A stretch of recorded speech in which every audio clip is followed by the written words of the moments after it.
ඔයා කවදාහරි හිතලා තියෙනවද ඇයි සමහර මිනිස්සු රුපියල් 50,000ක් හම්බ කරලත් බොහොම සතුටින් කිසිම ණයබරක් නැතුව ජීවත් වෙන්නත් හැබැයි තවත් සමහරු ලක්ෂ 2-3 හම්බ කරලත් මාසේ මැද වෙද්දී ණය වෙන්නේ ඇයි කියලා. ප්‍රශ්නේ තියෙන්නේ ඔයා හම්බ කරන ප්‍රමාණය මත නෙවෙයි ඔයා ඒ සල්ලි කළමනාකරණය කරන්නේ කොහොමද කියන එක මතයි. පෝසත් වෙන්න නම් ගොඩක් සල්ලි හොයන එක විතරක් මදි ඒ සල්ලි හරියට කළමනාකරණය කරන්නත් දැනගන්න ඕනේ. අන්න ඒ නිසයි ලෝකයේ සාර්ථකම මිනිස්සු පවා තමන්ගේ සල්ලි පාලනය කරන්න මේ 50-30-20 නීතිය පාවිච්චි කරන්නේ. මේ වීඩියෝ එක ඉවර වෙද්දී ඔයාටම තේරෙයි ඔයාට මෙච්චර කල් වැරදුනේ කොතනද කියලා. ඒ නිසා වීඩියෝ එක අතරමඟ නතර කරන්නේ නැතුව ඉවර වෙනකල්ම බලන්න. මොකද අන්තිම මිනිත්තුවේ මම ඔයාට දෙන බෝනස් ටිප් එක ඔයාගේ මූල්‍ය නිදහසට යන පාර වේගවත් කරනවා අනිවාර්යෙන්ම. හරි. මොකක්ද මේ 50-30-20 නීතිය කියන්නේ? මේක හරිම සරලයි. අපි අපේ පඩිය ප්‍රධාන කොටස් තුනකට බෙදනවා. 150ක් අත්‍යවශ්‍යම වියදම් වලට, 130ක් අමතර ආසාවල් වලට සහ ඉතිරි 120 අනාගත සුරක්ෂිතතාවය වෙනුවෙන්. හැබැයි මෙතනදී වැදගත්ම දේ තමයි අපි මේ ගණන් හදන්න ඕනේ ටැක්ස් වලට සහ අනිත් කැපීම් වලට පස්සේ ඔයාගේ අතටම හම්බෙන සල්ලි වලින්. අපි හිතමු ඔයාගේ අතට මාසෙකට රුපියල් ලක්ෂයක් හම්බෙනවා කියලා.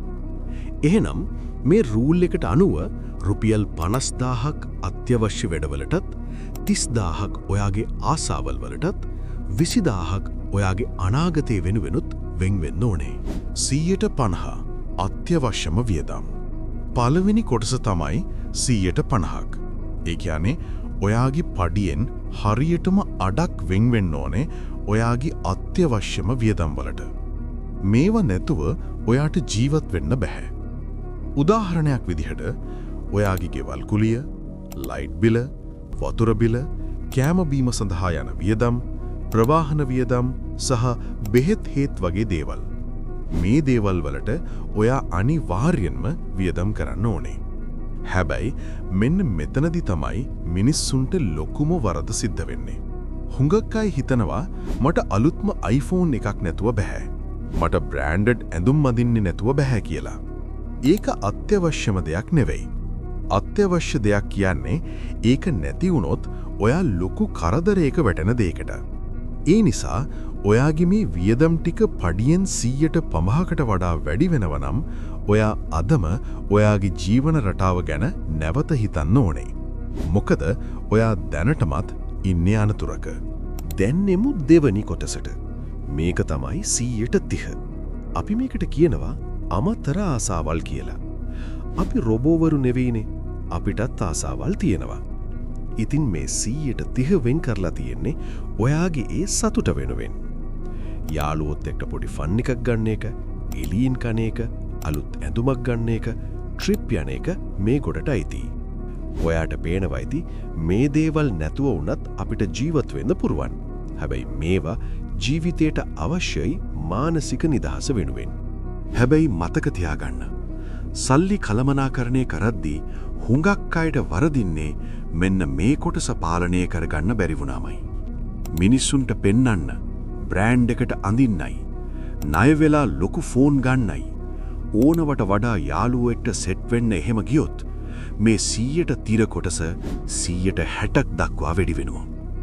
අන්න ඒ වෙලාවට තමයි ඔයාගේ අනාගතය වෙනුවෙන් ඉතුරු කරන්න තියෙන සල්ලි ටික වැය වෙන්නේ. අමතර ආසාවල් පාලනය කරන එක තමයි පෝසතෙක් වීමේ පළමු පියවර. ඔයාට අමතර ආසාවල් වලට 100ට තිරට වඩා අඩුවෙන් ගියොත් ඒක අත්‍යවශ්‍ය වියදම් වලට හෝ අපි ඉදිරියට කතා කරන 120ට එකතු කරගන්න. තුන්වෙනි කොටස, ඒ වගේම වැදගත්ම කොටස තමයි මේ 120. මේක තමයි ඔයාව ඇත්තටම පෝසතෙක් කරන්නේ. මේකට අපි කියනවා අනාගත සුරක්ෂිතතාවය කියලා. මුලින්ම ඔයා කරන්න ඕනේ ඔයාගේ ණය ටික ඉවර කරන එක.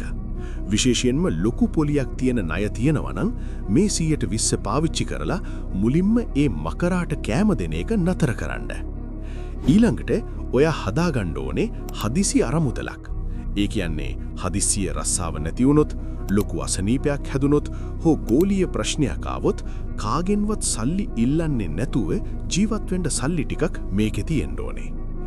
ඒ දේවල් සම්පූර්ණ වුණාට පස්සේ තමයි ඔයා මේ 20 ආයෝජනය කරන්න පටන් ගන්න ඕනේ.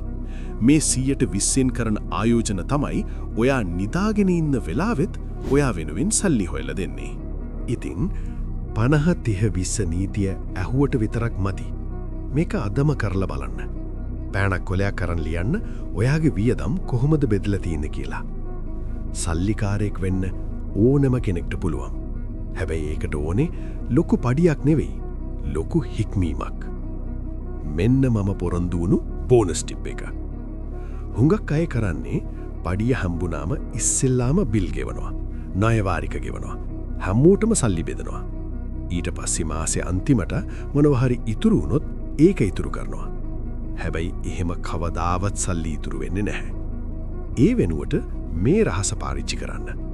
ඒ තමයි මුලින්ම Tamanට ගෙවන්න කියන එක. ඒ කියන්නේ පඩිය අතට ගත්ත ගමන් කාටවත් සතයක්වත් දෙන්න කලින් අර අපි කතා කරපු 120 ඉස්සෙල්ලාම ඔයාගේ අනාගතය වෙනුවෙන් වෙන් කරන්න. ඉතුරු 180න් තමයි මාසේ අත්‍යවශ්‍ය වියදම් ප්ලෑන් කරන්න ඕනේ. ඔයා වෙනුවෙන් මුලින්ම වියදම් කළොත් විතරයි ඔයාට කවදා හරි මූල්‍ය නිදහස දිනා ගන්න පුළුවන් වෙන්නේ. ඉතින් වීඩියෝ එක වැදගත් වුණා නම් අනිවාර්යෙන්ම අපිව සබ්ස්ක්‍රයිබ් කරන්න. ඊළඟට ඔයාට ඕනේ අපි මොකක් ගැන කතා කරනවටද?